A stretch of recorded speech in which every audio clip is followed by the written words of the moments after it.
Niveles de comunicación. ¿Qué es la comunicación? Para hablar de los niveles de comunicación, necesitamos saber qué es la comunicación. La comunicación es el proceso por el cual existe una transferencia de datos, en lo cual existe un emisor y un receptor y algo que se tiene que transferir, o sea, un mensaje. Eso es comunicación. Entonces, pues la comunicación es el proceso por el cual nosotros nos comunicamos con otras personas, ya sea con masas o simplemente con un individuo o algunos individuos. Eso vendría siendo para mí la comunicación. ¿qué es comunicación? Pues comunicación, pues según lo que nos han enseñado, se ocupa de un emisor y un receptor y se tiene que enviar un mensaje. Entonces, pues comunicación simplemente sería el hecho de que una persona, el emisor, transmitió un mensaje hacia alguien que escuchara, fuera una persona o sean varios. Para ti, ¿qué es la comunicación? Bueno, la comunicación es el medio por el cual las personas se relacionan y pues, es una forma en la que las personas pueden enviar y recibir mensajes, ya sea pues informativos, entretenimiento, de distintos temas. En este documental vamos a hablar sobre los niveles de comunicación, los cuales son: comunicación intrapersonal, La transacción de comunicación que ocurre dentro del individuo se llama comunicación intrapersonal. En pocas palabras, es hablar contigo mismo. Tal tipo de comunicación es posible porque el hombre puede transformarse en objeto para sí mismo mediante el empleo de los símbolos usados en su comunicación. La comunicación intrapersonal es de tal importancia que tanto para la psicología, la comunicación, entre otras disciplinas, han dedicado importantes estudios a investigar esta. Estos estudios se han enfocado, por ejemplo, en la toma de decisiones, la concentración, la reacción ante la publicidad, entre otros temas. Recuerda que antes de entablar una comunicación exitosa con los demás, debes hablar contigo mismo. A continuación, un ejemplo de la comunicación intrapersonal. Esta semana tengo muchos gastos, tengo que pagar la luz, el internet, la colegiatura. Ay, Dios, ¿qué haré? No, ya sé, tranquila. Mañana la vecina me va a pagar el dinero que le presté y con eso. Comunicación interpersonal. En esta situación, 3 personas o más participan de una comunicación igualmente recíproca, en la que cada uno tiene el rol de emisor-receptor. Por tal motivo, no existe un orden de participación en la comunicación de los interlocutores. La comunicación pública se presenta cuando el peso de la comunicación recae en un emisor que envía su mensaje a un grupo indeterminado de receptores físicamente presentes.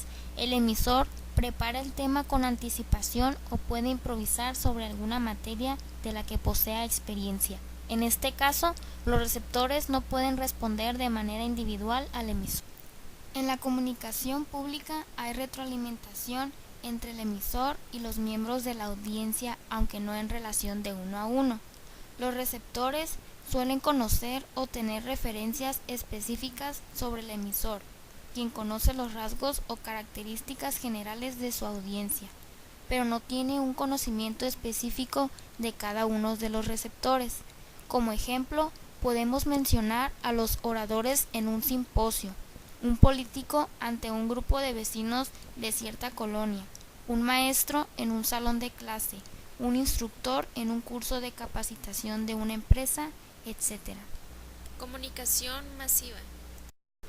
En la comunicación de masas intervienen los elementos mencionados en el proceso de la comunicación: emisor, mensaje, canal, receptor, retroalimentación y ruido.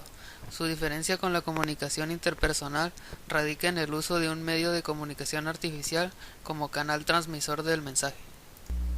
El proceso de comunicación masiva define y ubica los roles categóricos del comunicador y del receptor. Produce o elimina la dimensión de las relaciones interpersonales en el proceso de comunicación y tiende a separar a los individuos de su entorno sociocultural tradicional. El emisor o fuente en el proceso de comunicación masiva suele estar bien identificado, ya que es posible conocer a quien emite, codifica o envía el mensaje.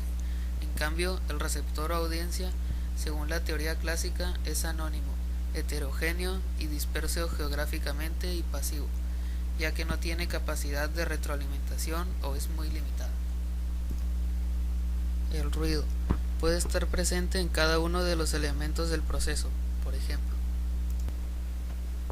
emisor, la codificación inadecuada del mensaje, cuando se usan términos desconocidos por el receptor o pueden tener diferentes interpretaciones, o bien los términos empleados por el emisor no son los correctos, existe uso incorrecto de la gramática, sintaxis y presencia de diferentes vicios del lenguaje. Canal, mala impresión del texto, interferencia en la transmisión de origen, problemas técnicos con los aparatos receptores. Receptor, manejo de contextos diferentes a los del emisor, problemas físicos de vista, por ejemplo, miopía, vista cansada, astigmatismo, etc. El oído, que sería la sordera, ruido físico presente en el entorno del receptor, entre otros. Comunicación mediática. Las nuevas tecnologías han introducido en nuestra vida diaria herramientas que modifican nuestro proceso comunicativo. Nos referimos principalmente al teléfono, alámbrico o celular, y a las comunicaciones por Internet como el correo electrónico, el uso del chat, videoconferencias, foros, páginas institucionales o personales. ¿En qué nivel ubicaríamos el proceso de comunicación derivado de estas herramientas? La verdad es que el proceso de comunicación derivado de estas herramientas no pertenece a la categoría de la comunicación masiva, prensa, radio, cine o televisión, pero tampoco cae en la categoría de la comunicación interpersonal. Debería tener la característica principal de ser cara a cara, con la capacidad de poder usar los 5 sentidos. En el caso del uso del teléfono solo usamos el oído, en el caso del chat solo la vista. Aunque si contamos con una cámara digital y un micrófono, podemos usar también el oído. No podemos decir por otro lado que este proceso pertenece al nivel de comunicación masiva, ya que el peso de la comunicación no recae en un emisor y el emisor no siempre desconoce físicamente a sus receptores. Es así como surge un nuevo nivel en la comunicación, al que los investigadores han llamado con el término de comunicación mediática, intermedia o punto a punto. Comunicación no verbal. Cuando transferimos un significado sin la utilización de sonidos simbólicos o su representación gráfica, estamos usando la comunicación no verbal. Cuando emitimos o recibimos un mensaje, es muy importante estar conscientes del efecto que los elementos de la comunicación no verbal tienen sobre el significado del mismo. Para el estudio de la comunicación no verbal se han establecido diferentes ramas o categorías. Aquí te mostramos las más utilizadas por los especialistas del área: kinésica, proxémica y paralenguaje. Kinestésica. Es el estudio de los movimientos corporales